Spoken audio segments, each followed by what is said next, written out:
నమస్తే, welcome to our channel. నేను మీ పద్మావతి. ఈ రోజు మనం సికింద్రాబాద్ మోండా మార్కెట్ లో ఉన్నాం. అయితే ఈ రోజు ఇక్కడ మనకి ఓ జోగిని మాత ఒక ట్రాన్స్జెండర్స్ గురించి, గేస్ గురించి మాట్లాడడానికి ఇంట్రెస్టింగ్ గా చూపించారు. అయితే దాంతో పాటు మరీ ముఖ్యంగా మనం మాట్లాడాలనుకుంటుంది ఏంటంటే, రేవంత్ రెడ్డి గారు తను ఇచ్చిన మాట నేను నెరవేర్చుకున్నాను అని అనేసి ఒక ఏదైతే ఇచ్చారో ట్రాన్స్జెండర్స్ కి ట్రాఫిక్ పోలీసులు గా. అయితే ఈమె ఏమంటుందంటే, మీరు చివరిగా ఇచ్చిన మాటనైతే నెరవేర్చుకున్నారు. ఏదైతే చివరిగా ఇచ్చారో ట్రాన్స్జెండర్స్ కి జాబ్స్ అని అనేది అసలు యాక్చువల్ గా మేము అడగనే లేదు. అయినా మీరు ఇస్తా అన్నారు, మీరు ఇచ్చారు. కానీ మేము అడిగినవి మాత్రం ఎందుకని ఇవ్వడం లేదు. అయితే మేమేమని అడిగాము, మాకు ఆధార్ కార్డ్స్ ఇవ్వండి, మాకు రేషన్ కార్డ్స్ ఇవ్వండి, మాకు అందరిలో ఒక రేషన్ ఇప్పియండి, మాతో పాటు మా ముసలి వాళ్ళు, ఇప్పుడు మేము వయసులో ఉన్నాం కాబట్టి మేము ఎలాగొకలా ఉంటాం. బట్ మేము ఒక ఏజ్కి వచ్చిన తర్వాత మాకు అవన్నీ కొంచెం కష్టం అవుతాయి. ఇంటింటికి తిరిగి భిక్షాటన చేయాలి, రోడ్లంతా తిరిగి భిక్షాటన చేయాలంటే ఇదంతా కొంచెం కష్టం. కాబట్టి మాకు ఒక సొంత ఇల్లు, మా సొంత ఇంటి కళను నెరవేర్చండి అని. అయితే ఈమె స్వతహాగా తనకంటూ ఒక రైతు బజార్లో ఒక చిన్న కొట్టు వేసుకొని తను స్వతహాగా బతుకుతుంది. కాకపోతే ఇలా ఎవరికి వాళ్ళు ఇండివిజువల్ గా బతకాలి అంటే గవర్నమెంట్ నుంచి ఎంతో కొంత సపోర్ట్ రావాలి. ఎందుకని మాకు సపోర్ట్ ఇవ్వడం లేదు అని అనేసి ఆమె క్వశ్చన్ చేస్తుంది. మరి ప్రతి ఒక్కరికి ఒక మేల్ అండ్ ఫీమేల్ అనేసి ఎలాగైతే విభజన ఇచ్చి ప్రతి ఒక్కరికి వాళ్ళకి ఇవ్వాల్సిన సదుపాయాలు ఇచ్చారో మాకు ఎందుకని లేవు? మాకంటూ ఒక జెండర్ ని వేరు చేసినప్పుడు జెండర్ కి తగ్గ మాకు సదుపాయాలు కూడా కల్పించాలి కదా అని ఆమె అడుగుతుంది. మరి ఈ వీడియో ప్రతి ఒక్కరూ కూడా చూసి అసలు మీ ఒపీనియన్ ఏంటో ఖచ్చితంగా చెప్పాలని నేను కూడా అనుకున్నాను. అయితే ఇప్పుడు మనం ఆవిడతో మాట్లాడేద్దాం, చూసేసాం. నమస్కారం అండి. నమస్కారం. మీ పేరు? జోగిని సంధ్య. యాక్చువల్ గా రేవంత్ రెడ్డి గారు ఎలక్షన్స్ లోకి రాకముందే, అంటే ఆయన అధికారంలోకి రాకముందే కొన్ని హామీలనే ఇచ్చారు మీకు. అయితే మీకు ఇచ్చిన హామీలో మీకు ఇది నాకు నెరవేరింది అని చెప్పుకోవడానికి ఏదైనా ఉందా అసలు? ఇప్పుడు మెయిన్ థింగ్ అయితే ఆయన ఇచ్చిన హామీలలో మెయిన్ థింగ్ అయితే ఒక పోలీస్ జాబ్ వస్తుంది అని చెప్పేసి ట్రాన్స్జెండర్ కమ్యూనిటీకి అని చెప్పేసి ఓ ట్రాన్స్జెండర్ కమ్యూనిటీ వాళ్ళకి మాత్రం పోలీస్ జాబ్స్ ఇచ్చాడు. కానీ అది లాస్ట్ లో ఇచ్చిన మాట. కానీ అది ఇచ్చినందుకు ట్రాన్స్జెండర్స్ అందరికి హెల్ప్ చేసినందుకు ఈ రేవంత్ రెడ్డి గారికి మాత్రం హ్యాట్స్ ఆఫ్. కానీ ఇలాంటి కాకుండా ఇంకొన్ని మేము కూడా ఫస్ట్ నుంచి కొట్లాడుతున్నవి జరుగుతుంది. మేము పోలీస్ జాబ్ గురించి first of all a transgender కొట్లాడలేదు, కానీ ఇస్తా అన్నారు కాబట్టి మేము అందరూ చాలా మంది ట్రై చేశారు, వచ్చినాయి. కొంతమంది దాంట్లో రిజెక్ట్ అయిన వాళ్ళు కూడా కొంతమంది ఉన్నారు. అలాంటి వాళ్ళ గురించి చెప్దామని అంటే మాత్రము మెయిన్ ఏజ్ పర్సన్ ట్రాన్స్జెండర్స్ చాలా మంది ఉన్నారు. వీళ్ళు ఏజ్ ఉన్న వాళ్ళకి పిఎస్ లో జాబ్ ఇచ్చారు. మళ్ళీ అన్ఏజ్ పర్సన్స్ కి ఇప్పుడు జాబ్ అయితే ఏది ఇవ్వట్లేరండి. దాని గురించి నేను చెప్తుంది ఏమనంటే మాత్రము ఏజ్ పర్సన్స్ కూడా హామీ ఏదన్నా ఇవ్వండి, వాళ్ళ గురించి కొంచెం హెల్ప్ఫుల్ చేయండి. అంటే మీరు ఏ రకమైన హామీలు కోరుకుంటున్నారు? పెన్షన్స్ గానీ, వాళ్ళకి ఫుడ్ సప్లిమెంట్ గానీ, లేకపోతే బయట ఏమన్నా చిల్లరగా జాబ్స్ గానీ, ఏమన్నా ఉపాధి గురించి ఏమన్నా పెట్టుకుంటుందని దాని గురించి ఏమైనా హెల్ప్ఫుల్ గా చేయమన్నా. ఇప్పుడు మనీ విషయంలో బయటకు వచ్చే వరకు ప్రతి ఒక్క ట్రాన్స్జెండర్ ఇంత సంపాదిస్తాడు అంత సంపాదిస్తారు అంటున్నారు. కానీ ఏ ట్రాన్స్జెండర్ కూడా నాన్న ఎవ్వరు ఎక్కువ సంపాదించట్లేరు. ఇప్పుడు అంతా వేరే లోకం అయిపోయింది. దాని వల్ల ప్రతి ఒక్క ట్రాన్స్జెండర్ రోజు భిక్షాటం చేసుకుంటే కడుపు వెళ్ళేది చాలా మటుకు అది ఉంది. దాని గురించి మనం కొట్లాడాల్సింది ఏంటంటే మాత్రం ఫస్ట్ ఒక ట్రాన్స్జెండర్స్ కి ఒక పెన్షన్ అనేది కొంచెం ఇవ్వండి. ఓన్ హౌస్ లేకుండా బయటికి వెళ్తే ఒక కిరాయి ఉండాలంటే అయ్యే మీరు ట్రాన్స్జెండర్స్ మీకు ఎందుకు ఇవ్వాలి అది అని చెప్పి బయట చాలా అవుతుంది. వాటి గురించి మనం చూసుకుంటే మాత్రం అట్లా ఓన్ హౌస్ అనేది ఒక ట్రాన్స్జెండర్స్ కి వస్తే ఒక బతుకు అనేది వాళ్ళ బతుకుతారు, వాళ్ళు బతుకుతారు. ఇప్పుడు పోలీస్ జాబ్ ఇచ్చారు కదా, ఇచ్చిన వాళ్ళకి కాకుండా కొత్తగా ఎవరైనా అప్లికేషన్ పెట్టుకుంటే కూడా మీరు ప్లీజ్ ఆ అప్లికేషన్స్ మీరు కూడా తీసుకొని కొంచెం ప్రతి ఒక్క ట్రాన్స్జెండర్ హెల్ప్ చేయాలని మేము కోరుకుంటున్నాం. అక్క, మరి ఇప్పుడు ఒక ట్రాన్స్జెండర్ కి ఒక ఇల్లు ప్రత్యేకంగా ఇవ్వాలంటే అది గవర్నమెంట్ కూడా కొంచెం ఆలోచించదగేది కదా. కొంచెం అడిగేది ఏదైనా సరే కొంచెం అందుబాటులో ఉండేది అడిగితే బాగుంటుందని అంటున్నారు. మన తెలంగాణలో మన ప్రజలలో చాలా ట్రాన్స్జెండర్స్ అనేది తక్కువ. ఇక్కడ ఆధార్ కార్డ్స్ ఇక్కడ ఉన్న పర్సన్స్ కి ఇవ్వండి, బయట వాళ్ళందరికి ఇవ్వమంటలేం కదమ్మా. ఇప్పుడు ఎవరి పాలన వాళ్ళు ఎవరు ఉన్నారో, ఇప్పుడు తెలంగాణ పాలించే వాళ్ళు తెలంగాణకి ఇవ్వండి, ఆంధ్రాకి ఆంధ్ర ఇవ్వండి, తమిళనాడుకి ఇవ్వండి. అట్లా ఎవరైతే ట్రాన్స్జెండర్స్ అయితే ఎక్కడైతే ఏ స్టేట్ వాళ్ళు ఉంటారో అక్కడ ఇవ్వండి. అట్లా ఇస్తే ఎవరికైనా ప్రాబ్లం ఏం కాదు. ఇప్పుడు నేను హైదరాబాద్ లో చెప్తున్నాను, ఎక్కడెక్కడ వాళ్ళు వచ్చి ఉంటున్నారు, కానీ ప్రతి ఒక్కరు హైదరాబాద్ వాళ్ళు కాదు కదా. పక్క హైదరాబాద్ వాళ్ళు అయితే ఎవరు ఉన్నారో వాళ్ళకి హెల్ప్ చేయండి కొంచెము. అట్లా ఉంటది హెల్ప్ఫుల్ అంటే. ప్రతి ఒక్కరికి ఇవ్వమంటే ప్రతి ఒక్కరికి ఇయ్యరు కదమ్మా.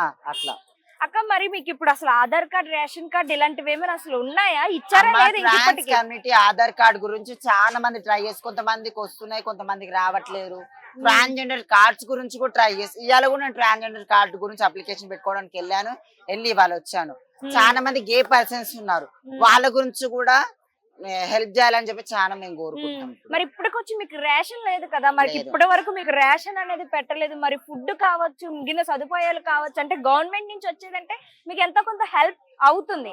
మరి అలాంటి పొజిషన్స్ లో మీకు అవే పూర్తిగా లేకుండా అయిపోయినాయి. మరి మీరు అసలు ఏం అడగాలనుకుంటున్నారు? మేము అదే అంటున్నాం కదమ్మా, ప్రతి ఒక్క ముసలోళ్ళు కొజ్జోళ్ళు చాలా మంది బాధపడుతున్నారు. ఫుడ్ విషయంలో గానీ, షెల్టర్ విషయంలో గానీ, దాని విషయంలో బాధపడుతున్నారు. కొంతమంది నేను కూరగాయలు అమ్ముతారు, కొంతమంది ఫాస్ట్ ఫుడ్ సెంటర్స్ ఉన్నారు, చికెన్ షాప్లలో ఉన్నారు, బయట మాల్స్ లలో పని చేసుకుంటూ ఉన్నారు. భిక్షాటన జరగక కూడా బయట చాలా మంది బతుకుతున్నారు. అలాంటి వాళ్ళకి ఏదో మన చేయూత, ఒక పెన్షన్ గానీ, లేకపోతే నెల రేషన్ గానీ అది ఇవ్వాలని కోరుకుంటున్నాను. అసలు మీరు షాప్ పెట్టి ఎంతకాలం అవుతుందంటే ఇలాంటి మీరు ఇంత నేను స్వతహాగా ఒక రైతు బిడ్డనమ్మ. నేను ఊర్లోనూ కూరగాయలు అమ్ముతాను, అక్కడ కూరగాయలు అమ్ముతాను. ఇక్కడ మా అక్క వాళ్ళ షాప్ కాడ కూడా వచ్చేసి నేను పుట్టింది ఊర్లో అయినా కానీ ప్రతి ఒక్కరు ఒక కన్న బిడ్డ లెక్క చూస్తారు నన్ను. ఒక మోండా మార్కెట్ లో ప్రతి ఒక్కరితో క్లోజ్ గా ఉంటాను, అందరితో క్లోజ్ గా మూవ్ అవుతాను. మా గురువు రేవతమ్మ, మా రేవతమ్మది వచ్చేసరికి పక్క గల్లీలో మా గురువు ఉంటది అనమాట. ఆమె ప్రతి ఒక్కరికి తెలంగాణ ఐకాన్ రేవతి మాలకమ్మ. ఆమె ప్రతి ఒక్కరి గురించి కేసీఆర్ దగ్గర కూడా ఒకసారి పోయి కొట్లాడింది అన్నమాట ట్రాన్స్జెండర్స్ గురించి. మా గురువు ఉన్నప్పుడు, ఇప్పుడు మా గురువు చనిపోయింది, మా గురువు ఉన్నప్పటి నుంచి కూడా మేము ట్రాన్స్జెండర్స్ కి మాకు ఇవి కావాలి, పెన్షన్స్ కావాలి, అది కావాలి, ఇది కావాలని చెప్పేసి ప్రతి ఒక్కరు కొట్లాడుతున్నారు. దాని విషయంలో చెప్తున్నాను, ఓ ట్రాన్స్జెండర్ కి మాత్రం హెల్ప్ చేయండి. వాళ్ళకి మీ తోచినంత వాళ్ళ వల్ల వాళ్ళు బతుకోతట్టు ఏదైనా ఒక హామీ చూపెట్టండి వాళ్ళకి మాత్రం. ఒక పెన్షన్స్, రేషన్స్, ఒక ఓన్ హౌస్లలో దేనికన్నా అలాంటి వాటి గురించి హెల్ప్ చేయమని. ఇప్పుడు కామన్ పీపుల్స్ ఏదైనా బిజినెస్ స్టార్ట్ చేయాలన్నా, లేకుంటే ఒక సొంత ఇంటికలు నెరవేర్చుకోవాలన్నా మనకి బ్యాంక్స్ లో లోన్స్ వస్తూ ఉంటాయి.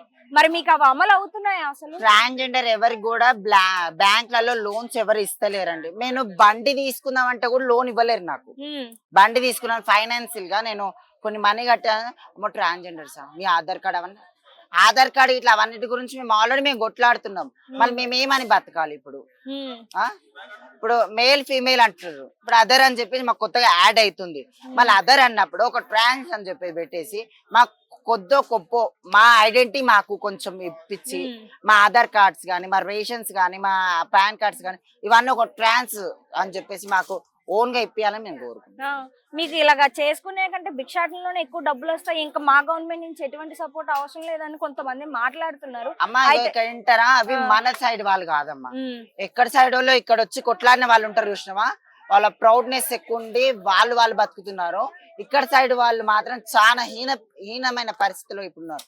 నేనున్నాను, చాలా మంది ఉన్నారు నా దగ్గర పిల్లలు ఒకప్పుడు కావాలని చెప్పి కొట్లాటలు పెట్టుకుని ఎక్కడక్కడ డివిజన్ అయిపోయి ఎక్కడక్కడ బతుకుతున్నారు. ఎందుకు? ఏడికి పోయినా బతుకుతలేరు. ఒక ట్రాన్స్జెండర్ బతకాలంటే పొద్దున్న నుంచి రాత్రి వరకు భిక్షాటన చేస్తే మాత్రమే బతకవలసిన పొజిషన్ ఇప్పుడు వచ్చింది. కానీ ఒక ట్రాన్స్జెండర్ బయటకు పోతే రేపులు గానీ, మర్డర్లు గానీ ఇవన్నీ చాలా అవుతాయి. మళ్ళీ ఇలాంటి వాటిని ఆపుతలేరు. ఏంటంటే మొన్న మర్డర్ అయింది, మళ్ళీ ఒక పోలీసు వాళ్ళు వచ్చి ఏం హెల్ప్ చేయలేరు. అదే ఒక సింగర్ ఇయాల చనిపోయింది, ఆమె గురించి చాలా మంది హెల్ప్ చేస్తారు. ఒక ఆడపిల్లనే కదమ్మా. నేను ట్రాన్స్జెండర్స్ కూడా కొంతమంది మేము కూడా హెల్ప్ చేస్తున్నాం ఆమెకి. అలాంటి ఒక ట్రాన్స్జెండర్స్ కైనా చనిపోతే అమ్మ నాన్న బంధాన్ని అన్నింటి పెట్టి వచ్చిన ట్రాన్స్జెండర్ అండి, వాళ్ళ గురించి కొంచెం హెల్ప్ చేసి వాళ్ళని మాత్రం కొంచెం కాపాడి ప్రతి ఒక్కరు కొంచెం హెల్ప్ఫుల్ చేయాలని మేము కోరుకుంటున్నాం. అమ్మ అసలు వాస్తవానికి ట్రాన్స్జెండర్స్ లో కొంతమంది డబ్బులు ఇవ్వకపోయినా సరే బలవంతంగా డబ్బులు తీసుకొని కొంచెం బ్లాక్ మెయిల్ చేసినట్టు బిహేవ్ చేసి వల్గర్ గా బిహేవ్ చేస్తారు, కొంచెం రూడ్ గా. సో అలాంటి వాళ్ళ వల్ల అసలు మీకేం ఎఫెక్ట్ పడుతుంది వాళ్ళ వల్ల? ఒక మాటకి అంటాం, మన వాళ్ళు మాత్రమే ఒక మాటకి రండి, ఇజ్జత్కి 10 మంది మధ్యలో మాట్లాడడానికి మంచిగా ఉంటారమ్మా. బయటికి వచ్చి సంపాదించుకొని వెళ్ళిపోయే వాళ్ళు ఇప్పుడు. అలాంటి వాళ్ళ గురించి చాలా కొట్లాటలు పంచాయతీలు అయితేనే ఉన్నాయి. డూప్లికేట్ వాళ్ళని అయితే మేము ఇక లెక్క లేదమ్మా. ఓన్ గా మేము పట్టుకొని పిఎస్ పోయినా సరే 2 నిమిషాలు మాట్లాడి డిస్టర్బ్. అలాంటి డూప్లికేట్ వాళ్ళ వల్ల మేము చాకులతో పొడిపించుకున్నాడు అయింది, కొట్లాడు అయింది, వాళ్ళు మనం కొట్టుడు అయింది, ఇలాంటివి చాలా అయినాయి. మళ్ళీ ఆ డూప్లికేట్ వాళ్ళని ఎన్నిసార్లు మేము పిఎస్ పట్టించినా మళ్ళీ బయటికి ఎందుకు ఇడుస్తున్నారు? ఒక సెక్షన్ అనేది పెట్టి ఆ డూప్లికేట్ వాళ్ళని మేము పట్టించినప్పుడు లోపల వేయొచ్చు కదా. వాళ్ళ పిల్లలు అందరుండి కూడా అలా పిల్లలు సిగ్నల్ కాడ అడుగుతారు, వీళ్ళు చీరలు కట్టుకొని బయట అడుగుతారు. అలాంటి వాళ్ళని మేము ఏం చేయాలి? ఇప్పుడు నేను జోగిని వ్యవస్థ దాన్ని, నేను బోనాలు ఎత్తుకుంటాను, పండుగలు చేస్తాను, ట్రాన్స్జెండర్ భిక్షాటం చేస్తాను, ఇవన్నీ చేస్తున్నాను. కానీ ప్రతి ఒక్కరు ఈ రోజు ఏంది ఇజ్జత్ తీసేసుకున్న మాటలు మాట్లాడుతున్నారు. అంటే గే కమ్యూనిటీ నుంచి ఒక ట్రాన్స్ కమ్యూనిటీగా మారకుండా ఓన్ గా ఇప్పుడు బయట జాబులు చేసుకుంటా అవి చేసుకుంటా ట్రై చేస్తున్నా కానీ వాళ్ళకు కూడా కొద్దిగా బయట పోతే మీరు అట్లా నడుస్తారు ఇట్లా నడుస్తారు, మీ బిహేవియర్ కొంచెం చేంజ్ ఉంది, మీరు గేనా ట్రాన్స్జెండర్ 0.5 ఇలాంటివి చాలా అవుతున్నాయి. అలాంటి వాళ్ళని కూడా కొంచెం బాధ పెట్టకుండా మన ధర్మంలో పుట్టి ప్రతి ఒక్కరికి ఒక పుట్టుకిచ్చారు, ఆ పుట్టుకిచ్చినందుకు కూడా వాళ్ళని బాధ పెట్టకుండా కొంచెం హెల్ప్ చేయాలని కోరుకుంటున్నాను. వాళ్ళకి జాబ్స్ ఎక్కడైనా పోయినా కానీ, ఏ కంపెనీలలో ఎక్కడైనా సరే కానీ, ఒక ఆఫీసులో అయినా సరే అలాంటి వాళ్ళకు కూడా జాబ్లు ఇవ్వండి నాన్న. అలాంటి వాళ్ళు చాలా బాధపడుతున్నారు. అలాంటి వాళ్ళు సూసైడ్ చేసుకుంటారు, మళ్ళీ ఇట్లా అంటారు అని చెప్పేసి మనసు హట్ అయిపోయి సూసైడ్ చేసుకుంటున్నారు. వాళ్ళని ప్లీజ్ కొంచెము మనోళ్ళే అని చెప్పేసి కొంచెం హెల్ప్ చేయండి వాళ్ళకు కూడా. లాస్ట్ అండ్ ఫైనల్ క్వశ్చన్, ప్రతి మనిషిలోని ఒక గోల్ అనేది ఉంటుంది, ఖచ్చితంగా నేను ఇది సాధించాలి అని. అలాంటిది మీ లైఫ్ లో అసలు ఏముంది, మీరు ఏమవ్వాలనుకుంటున్నారు? నేనమ్మా నా మనసుకు నేను నిమ్మలంగా చెప్తున్నాను, ప్రతి ఒక్కరి మనసులో ఒక మంచి పేరు సంపాదించుకొని చనిపోవడమే, నాకు ఇంకేం లేదు. నేను ఒక అనాథాశ్రమం పెట్టాలనుకుంటున్నా, అనాథాశ్రమం పెట్టి అందరికి సేవ చేసి అనుకుంటున్నాను. ఇప్పుడు అనాథాశ్రమం కూడా ఫిబ్రవరిలో స్టార్ట్ చేద్దాం అనుకుంటున్నా. నేను ఓన్ గా ల్యాండ్ ఉంది, అందులో కొంచెం కన్స్ట్రక్షన్ నడుస్తుంది, తర్వాత నేనే స్టార్ట్ చేస్తాను. అంటే ఓన్ గా ల్యాండ్ కూడా ఉంది, మీరు కన్స్ట్రక్షన్ కూడా స్టార్ట్ చేశారు. మరి అనాథాశ్రమానికి ఏం పేరు పెట్టబోతున్నారు? రేవతమ్మ. రేవతమ్మ, మీరు కొలిచే దేవత పేరే పెట్టుకుని కొనసాగి. మరి దానికి అది అనాథాశ్రమం పెట్టడమే కాదు, అసలు దాన్ని నడిపించాలి అంటే దానికి ఎంతో ఖర్చుతో కూడుకున్నది. మరి మీరు ఒక్కలే చేయగలుగుతారు అదంతా కూడా? నా ధర్మం ఎంత అవుతుందో అంత కొట్లాడి నడిపిస్తామా, సాయం చేసిన వాళ్ళు బయట. ఖచ్చితంగా మనస్ఫూర్తిగా కోరుకుంటున్నాను. ఎవరెవరైతే వీడియో చూస్తున్నారో అందరూ కూడా మనస్ఫూర్తిగా వాళ్ళకి తోచినంత సాయం చేయాలని నేను కూడా మనస్ఫూర్తిగా కోరుకుంటున్నాను. థ్యాంక్ యూ సో మచ్ అండి, అడగగానే ఒప్పుకున్నాను. అదండి, విన్నారు కదా, మొత్తం ఫస్ట్ నుంచి లాస్ట్ వరకు కూడా ఆమె అడిగిన పాయింట్స్ ఏవైతే ఉన్నాయో అవన్నీ కూడా ఆమె అర్హతకు తగ్గట్టుగానే అడిగిందని అంటే ప్రతి ఒక్కరికి అర్థం అవుతుంది. ఎందుకు అంటే ఆమె ఏమి అంతకు మించి ఎక్కువేం అడగలేదు, అందరితో పాటు మాకు సమానత్వం ఇవ్వండి అని అడుగుతుంది. దాంతో పాటుగా అందరికి ఎలా అయితే ఆధార్లు రేషన్లు అనేవి ఏవైతే ఉన్నాయో, సొంత ఇల్లు పక్కా ఇల్లులు అనేవి మాకు కూడా అవే కల్పించండి, అంతకు మించి ఏమి వద్దని అడుగుతుంది. మరి ఇది రేవంత్ రెడ్డి గారు దీన్ని ఎంతవరకు పట్టించుకుంటారు అనేది కూడా మనం చూడాల్సి ఉంది. అయితే ఆయన అన్నట్టుగానే మొదటిగా జాబ్స్ అయితే ఇవ్వడం జరిగింది. మరి దాంతో పాటుగా ఏవైతే ఇస్తాను అని అన్నారో ఆ హామీలన్నీ నెరవేర్చుతారని మేము కూడా మనస్ఫూర్తిగా కోరుకుంటున్నాం. తొందరలోనే అవన్నీ కూడా నెరవేరాలి.